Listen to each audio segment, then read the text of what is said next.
আপনারা এই অন্তর্বর্তীকালীন সরকার কোনোভাবে এই সরকারি আপনারা রাজনৈতিক বক্তব্য দিতে পারেন না। আপনারা হচ্ছেন একটি সাংবিধানিক পোস্টে বসে আছেন এবং অন্তর্বর্তীকালীন সরকারে বসে আছেন। এই যে আবল তাবল কথা জামাত বলতে পারে, ও চরমনাই বলতে পারে জামাত আগে বিএনপির সাথে নির্বাচন করেছে, অনেক কিছু করেছে, আপনার মন্ত্রী ছিল, এমপি ছিল, এখন বলে নারী নেতৃত্ব হারাম। হ্যাঁ, এখন এতদিন বলেনি। তাই আমি বলতেছি জামাতকে প্রতিষ্ঠিত করেছে বাংলাদেশে এই জিয়াউর রহমান, আবার খালেদা জিয়া, এবং কথা রেখেছে।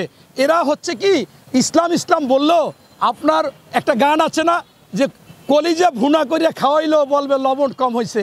এই জামাত হচ্ছে বিএনপি থেকে সব কিছু পেয়েছে, এ পর্যন্ত সব কিছু করেছে, অতএব এরা এখন বলে যে ওই একটু লবণ কম হয়েছে।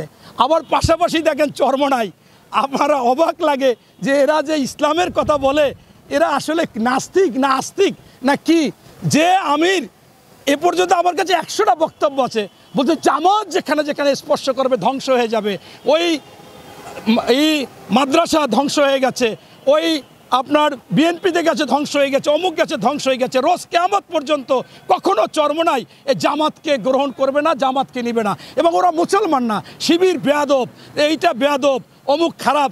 এখন দেখি সেই জামাতের আমির আবার বলে যে আমরা মিলে গেছি, হ্যান্ডশেক করেছি, একটা দলের মাথায় ঠাডা পড়ছে। আরে ভাই, ঠাডা তো তোমার মাথায় পড়বে এবং পড়ছে, কারণ তুমি আগে তোমার কথা ঠিক রাখো না। তুমি কি কোন কথা কোন সময় কি বলেছো সেটা তুমিই ভালো জানো। তোমাদের কথা তো ঠিক নাই। তোমরা কখনো দাঁত ভেঙেছো, আওয়ামী লীগের সাথে লিয়াজও করেছো, টাকা পয়সা নিয়ে নির্বাচন করেছো, এই সকালে বলেছো নির্বাচনে যাব না। তোমরা তো এরশাদের খালাতো ভাই, এরশাদ সকাল বিকাল কথা বলতো, তোমরাও এখন বলেছো, তোমরাও একবার এরশাদকেও নিয়েছিলা।